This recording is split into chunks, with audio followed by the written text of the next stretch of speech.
Well, Slanche, do buckaroos. How the heck are you? So we're gonna move past this pseudo holiday. And I decided to do two. I wanted to do an aperitif and a digestive, but I wanted to use this the same distillery, right? So I've got two from Republic Restoratives. I'm using their Fascist Tears vodka for the first one, and their a Borough Bourbon for the second. But so for the first one, let's just concentrate on the Fascist Tears. So the Fascist Tears vodka, we're doing a dirty vodka martini. So I'm calling this using the Fascist Tears vodka, and I'll read from their bottle.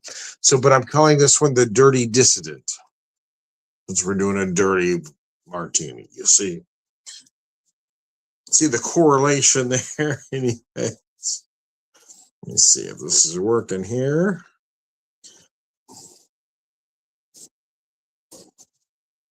There we go. All right, put this off to the side. Pick up my drink here. Let me show you this.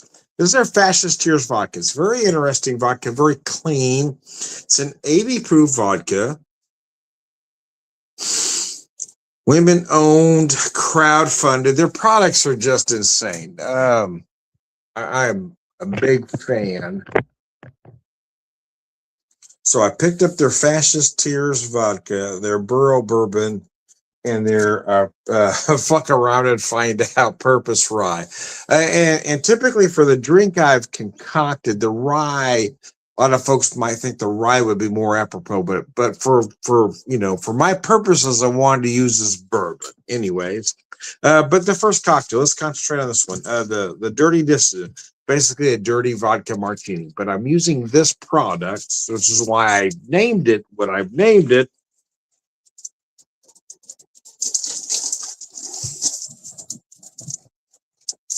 We celebrate an outspoken and disruptive attitude towards the production of quality American spirits. We are redefining the future of tradition. Everyone is invited, distilled from grain. So let me show you this bottle. I'm going to pick up my cocktail here. So what I've got here is 2.5 ounces of the vodka, 1 ounce of the olive brine, and then 2 blue cheese, olives, and slancha. So when I serve this cocktail at work, of course, I don't have access to that vodka, but when folks order a dirty martini at work, I say, how dirty do you want it? I say, are we talking Playboy dirty, Penthouse dirty, Hustler dirty, or Congressional Record dirty? And always when I mention the fourth one, they're kind of looking at me kind of strange when I say Playboy, Penthouse, Hustler, and I go Congressional Record. They go, oh, okay, Tom, we know where you're going. I always get a chuckle. Someone go, definitely Congressional Record.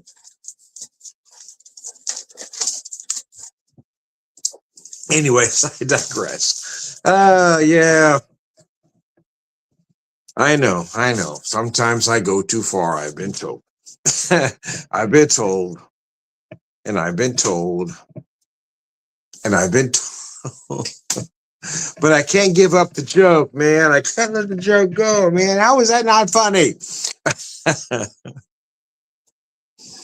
I mean, if you're offended by that, it seems like it's a you problem and not a me problem. But nevertheless, anyways, yeah. So that's what I've done here. Is I've got to. So if I was to judge the dirty here, this one, using the Fascist Tears and the amount of brine that I use is probably closer to Hustler than Congressional Record. But I am using blue cheese brine, which might push me to the edge of, Congressional Record. Anyways, I digress. Blue cheese is my favorite olive cheese, especially when you want to go real dirty, right? You want that. If you don't want it very dirty, I'm going to use your traditional pimento stuffed, a little bit of brine. But if you want that real dirty, you can't get dirty.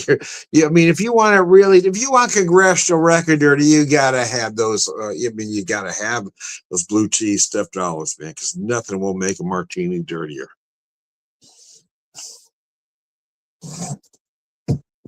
Anyways, I digress. So the martini, whether you're having a vodka martini or a gin martini, the martini is the absolute perfect aperitif, meaning your before dinner cocktail, or if you're just meeting friends for drinks cocktail before your dinner, whether you're having it with them or somebody else. If you're meeting some friends after work, you're having a couple of cocktails and you're going home for dinner, this is the cocktail you want because it opens up the taste buds, right?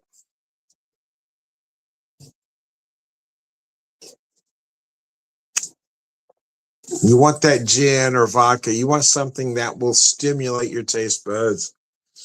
Take that edge off of whatever stress you've got. Help you relax, take it easy, take a load off. That's why folks had those, back in the 70s, that's why folks had those 2 or 3 martini lunches, man. They weren't having 2 and 3, bourbon lunches, right? They weren't having 2 or 3 old fashioned or 2 or 3 Manhattan lunches. They were having 2 or 3 martini lunches, and there's a reason for that. Some will say the vodka doesn't mess up your breath. It does. In a different way, bourbon is a little more obvious. I will say that. But if you've had 3 vodka martinis, somebody's going to know you've been drinking. Yeah. But that's why they did it back in the 70s. Of course, nobody really cared how much anybody was drinking back then. Everybody was drinking back then.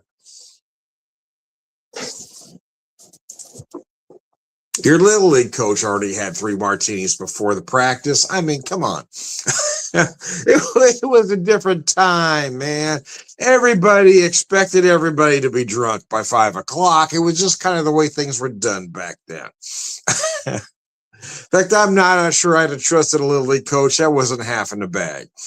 Then again, it was a different time, man.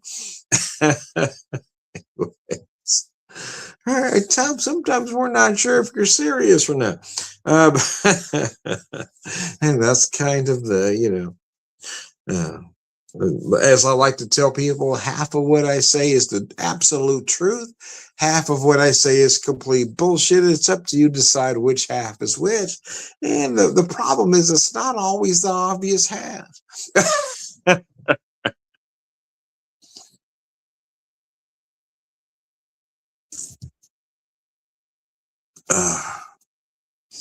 Mercy, this is a very nice. Oh, those Fascist Tears make a perfect vodka martini. Again, I'm using blue cheese stuffed olives, and I love the brine because it does kind of gum up the works, right? So you can buy bottled brine, which is just your standard whatever, right? So there are folks that really, when they have a dirty martini, they want it to look a very certain way. What I've tried to explain to folks, and most understand it, is if you're using that bottled brine, it's not going to dirty it up per se because it doesn't have those elements in it. It's just going to add extra brine to your drink. But if you're using blue cheese olives and if you're pouring the brine from that blue cheese olive juice, oh, cheese whiz and bacon, yeah, you're going to get a very, very dirty martini, baby. Anyways, I digress.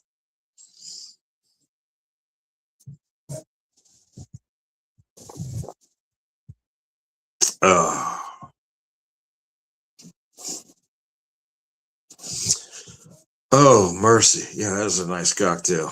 That really is a nice cocktail. There's a reason why a lot of folks will have a martini as their first drink of the day. As I said earlier, I mean, it is that perfect, aperitif, that before dinner cocktail. But a lot of that is it's just a perfect delivery system, right? It's an easy to drink cocktail, especially the vodka.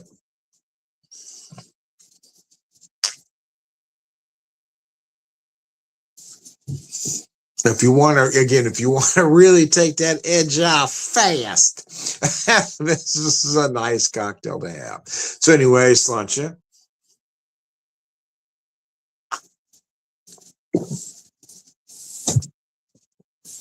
I'll be right back with cocktail number 2.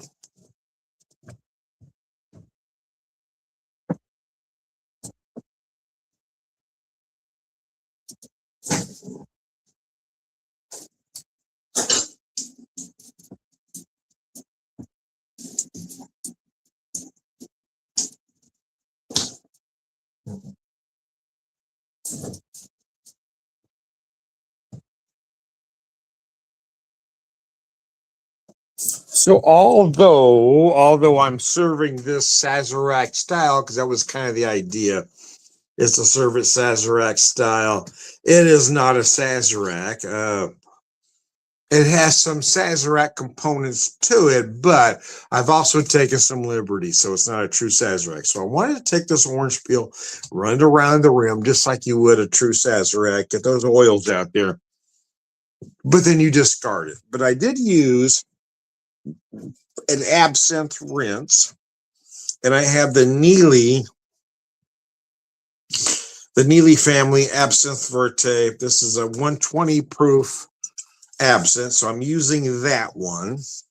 I don't have one from Republic Restoratives. I'm not sure if they make one, but I wanted to use that one because that's what I have here handy. And quite frankly, it's one of the very best. Oh man. So I just use an absinthe rinse, which gives you those herbal notes, right? So then I've used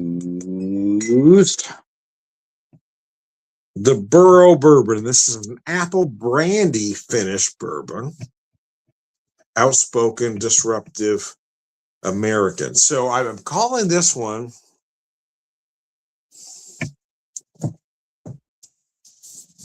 So I had a couple ideas for this one, using Republic Restoratives. One idea was using the Restored Republic.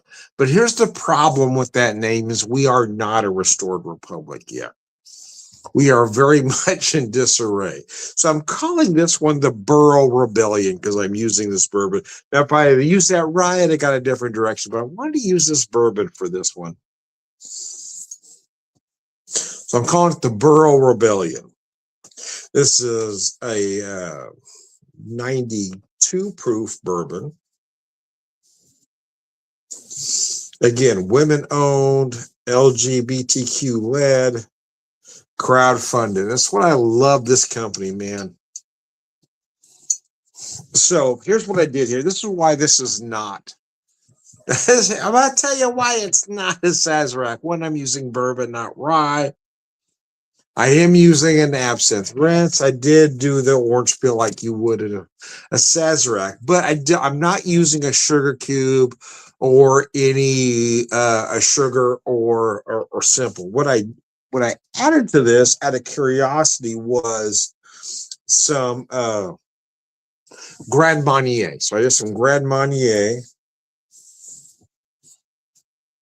No, which is an orange liqueur, obviously. So I want to do that orange liqueur. It's kind of why I'm calling it the Republic, the Borough Rebellion, because we're taking something classic and taking it a different direction. We're taking it to the streets, if you were, pardon my Michael McDonald, taking it to Michael McDonald, baby. Anyway, we're taking it to the streets, if you will.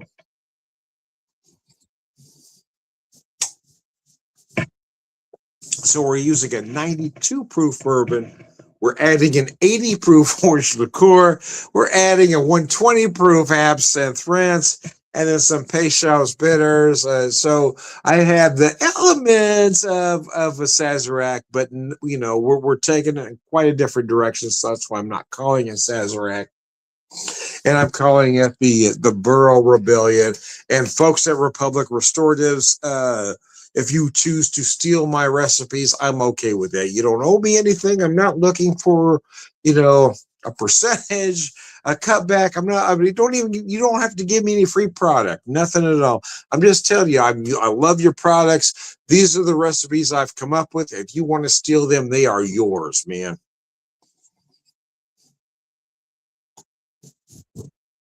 Quite frankly, if I could get these products here in my neck of the woods, I would try to convince my boss to bring them in where I work so I can make cocktails out of them and sell them to the public, because your products are just that good.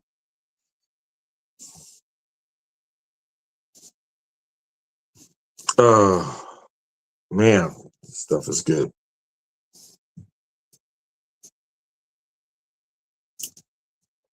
I wanted to buy glass, actually, but I couldn't find it available when I ordered these products. Anyways, but man, that is nice. So what I've got here, again, I've got that bourbon.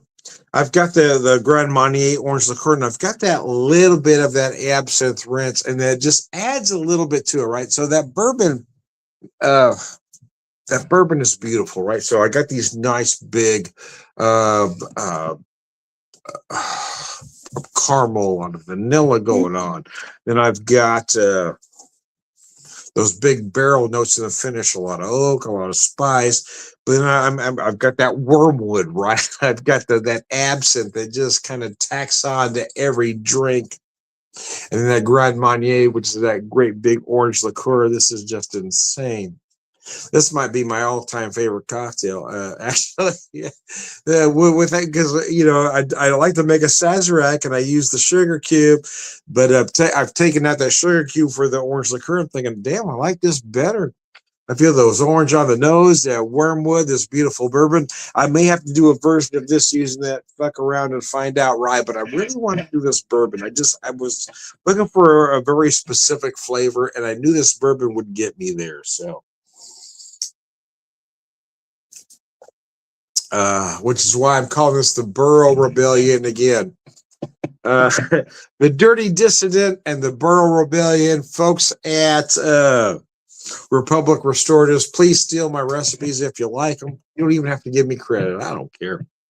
I don't have that kind of ego, if you want to be honest. But I would like to visit your distillery at one point because I really appreciate what you guys do.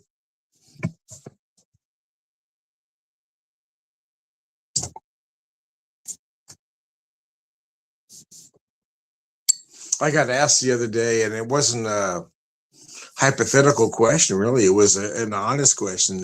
Somebody asked me, do you think we're headed towards a civil war? And I said, at this point, I'm not sure how it could be avoided. I've never seen us this divided. I'm not sure how, when you have so many obvious atrocities being committed and so many people still dedicated to that regime, I'm not sure how that can be reconciled, because I'm looking at certain things and going, how do you now do you see why we have a problem with what's going on? And they're looking and going, no. Okay. I'm not sure how we can come back from that. I'm really not. I'm not sure how our country survives. We will never be a world leader again. We are a joke across the world at this point. And I'm just not sure how we recover.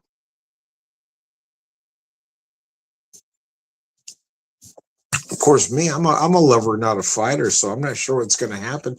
I was joking with a friend the other day. I said, well, you're a fighter. I know you are, so I'm hoping our side needs some cooks. I'll keep you fed. He kind of laughed and said, well, we're going to need somebody who can cook. Anyways, I digress. I am Tom the Whiskey Whisperer, Whiskey Evangelist, prolific whiskey drinker, purveyor of wisdom. And again, I say, half of what I say is the truth. Half of what I say is bullshit. It's up to you to figure out which is which. And slunt you.